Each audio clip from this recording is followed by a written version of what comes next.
Hello students, welcome to Bet Academy. Student, स्वागत है आपका बेट एकेडमी में।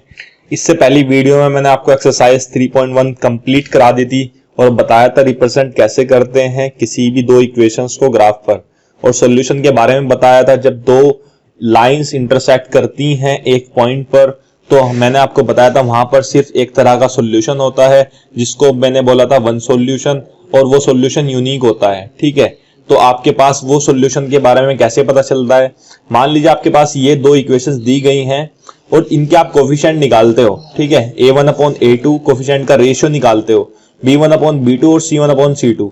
अगर आपके पास a1/a2 इक्वल टू नहीं है b1/b2 के, ठीक है, तो वो लाइंस क्या होती हैं? इंटरसेक्टिंग होती हैं। जब आप उन्हें ग्राफ में ड्रॉ करते हो और उनके पास सिर्फ एक इंटरसेक्टिंग पॉइंट आता है, उसी को हम क्या बोलते हैं? सॉल्यूशन। अब आपको पता है किसी भी एक पर्टिकुलर लाइन के लिए कितने भी सॉल्यूशंस हो सकते हैं, इनफाइनाइट सॉल्यूशन हो सकते हैं, ऐसे ही इसके लिए इनफाइनाइट सॉल्यूशन हो सकते हैं। लेकिन जब आप इन दोनों लाइंस के लिए एक कॉमन सॉल्यूशन की बात करते हो, तो यहां पर सिर्फ एक सॉल्यूशन आ रहा है, वन सॉल्यूशन। ठीक है, अब हमारे पास दूसरी तरह की लाइन हो सकती है।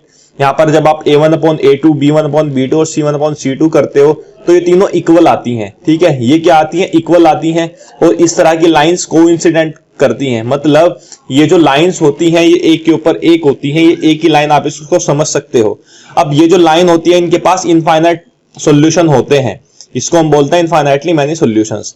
तीसरी लाइन के लिए a1/a2 इक्वल होता है b1/b2 के, लेकिन वो c1/c2 के इक्वल नहीं होता है। ये लाइंस होती हैं पैरेलल लाइंस, और क्योंकि ये इंटरसेक्ट नहीं करती हैं, इसलिए इन लाइंस को हम इस लाइंस के लिए हमारे पास नो सॉल्यूशन होता है, और ये आपको याद रखना है, इंपॉर्टेंट है।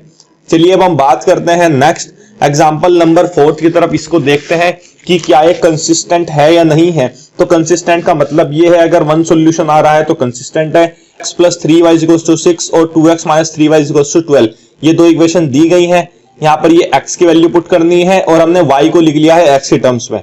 आप x की वैल्यू 0 पुट करिए, 6 - 0/3, ये 6/3 मतलब 2 ही आ जाता है। ठीक है, जब आप x की वैल्यू 6 पुट करते हो तो 6 - 6 0/3 0 आता है। तो दो कोऑर्डिनेट्स आ गए हैं x और y के लिए इस इक्वेशन के लिए, x + 3y = 6 के लिए। सेकंड 2x - 3y = 12 के लिए अगर हम बात करते हैं, तो आप y को लिख सकते हो 2x - 12/3। x की वैल्यू 0 पुट कीजिए तो y की वैल्यू -4 आती है। x की वैल्यू 3 पुट करते हो तो y की वैल्यू -2 आती है। और आप इसको ड्रॉ कर लीजिए। अब ग्राफ को जब आप ड्रॉ करते हो तो ये आपके पास दोनों आ रही हैं लाइंस की इक्वेशन। यहां पर ये देखो, आप एक पॉइंट पर इंटरसेक्ट कर रहा है, और ये जो पॉइंट है 6,0 मतलब x की वैल्यू 6 जब आप पुट करोगे और y की वैल्यू 0, तो ये जो पॉइंट है ये दोनों इक्वेशंस के लिए सॉल्यूशन है, कॉमन सॉल्यूशन है। तो ठीक है, आपको पता चल गया ये कंसिस्टेंट हो गया है। ठीक है, कंसिस्टेंट जब होता है जब एक सॉल्यूशन मिलता है, जब ही कंसिस्टेंट होता है। अदरवाइज इनकंसिस्टेंट होता है जब आपको इनफाइनाइटली मैनी सॉल्यूशन या नो सॉल्यूशन मिलता है। ठीक है, अब ये हो गया एग्जांपल नंबर 4। अब हम बात करते हैं नेक्स्ट एग्जांपल की। ये इक्वेशंस दी गई है हमें। इक्वेशंस क्या है?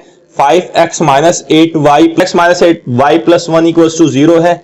नेक्स्ट इक्वेशन दी गई है 3x - 24/5y + 3/5 = 0। अगर आप सेकंड इक्वेशन में मल्टीप्लाई करते हैं 5/3 से, 5/3 से कर दीजिए मल्टीप्लाई 5/3 इन इक्वेशन सेकंड में आप मल्टीप्लाई कर दीजिए 5/3 की, तो आपके पास ये जो इक्वेशन है क्या बन जाती है? 3 से 3 कैंसिल, ये 5x माइनस ये 8y और प्लस ये 1 बचा, +1 = 0। तो आप अगर ये देख सकते हैं थर्ड इक्वेशन और फर्स्ट इक्वेशन आपके पास सेम है, मतलब ये दोनों इक्वेशन सेम है। और जब दोनों इक्वेशन सेम होती है, आपको पता है, तो वो एक मतलब दोनों इक्वेशन एक ही लाइन के लिए है, तो इनके पास क्या होने वाला है? Infinitely many solutions. ठीक है, और इनफाइनाइटली मैनी सॉल्यूशन इनके पास आने वाला है। और हमें यही बताना था इसके पास नो सॉल्यूशन, यूनिक सॉल्यूशन या इनफाइनाइटली मैनी सॉल्यूशन है। यहाँ पर इसके पास इनफाइनाइटली मैनी सॉल्यूशन है।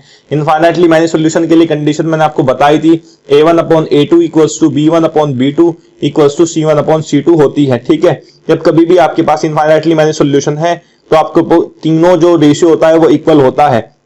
अगर ये b1/b2 और c1/c2 का रेशियो इक्वल नहीं होता तो यहां पर आपके पास नो सॉल्यूशन हो जाता।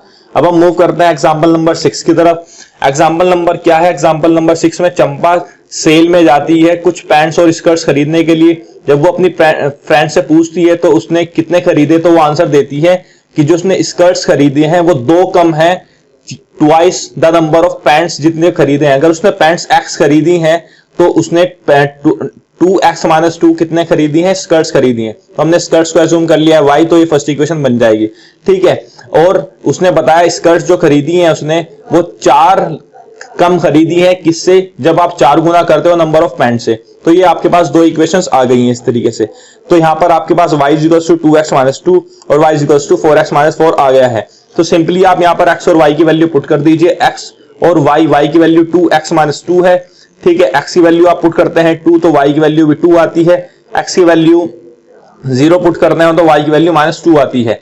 सेकंड इक्वेशन के लिए बात करें x y = 4x-4 के लिए x की वैल्यू 0 पुट करते हैं तो y की वैल्यू -4, x की वैल्यू 1 और y की वैल्यू 0 आती है। तो ये कोऑर्डिनेट्स आ गए हैं। अब हम इनको ड्रॉ कर सकते हैं, रिप्रेजेंट कर सकते हैं ग्राफ में। जब आप इनको ग्राफ में रिप्रेजेंट करते हो तो यहां पर आप देखते हो कि ये पॉइंट आ रहा है 1,0, 1,0 ये कॉमन है, ये इंटरसेक्शन पॉइंट है 2 लाइंस के लिए और ये ही सॉल्यूशन हो जाएगा, ठीक है। ये ही आपका सॉल्यूशन होने वाला है। इस तरीके से आपको रिप्रेजेंट करना है और सॉल्यूशन को बताना है। जो इंटरसेक्शन पॉइंट होता है वही आपका सॉल्यूशन होता है 2 इक्वेशन के लिए, और ये इक्वेशन हो जाएगी आपके लिए 1 सॉल्यूशन के लिए। इस तरीके से वीडियो हो जाती है कंप्लीट। नेक्स्ट वीडियो में मैं आपको एक्सरसाइज 3.2 सोल्व कराने वाला हूं। वीडियो को लाइक करें, चैनल को सब्सक्राइब करें, शेयर करना मत भूलिएगा। थैंक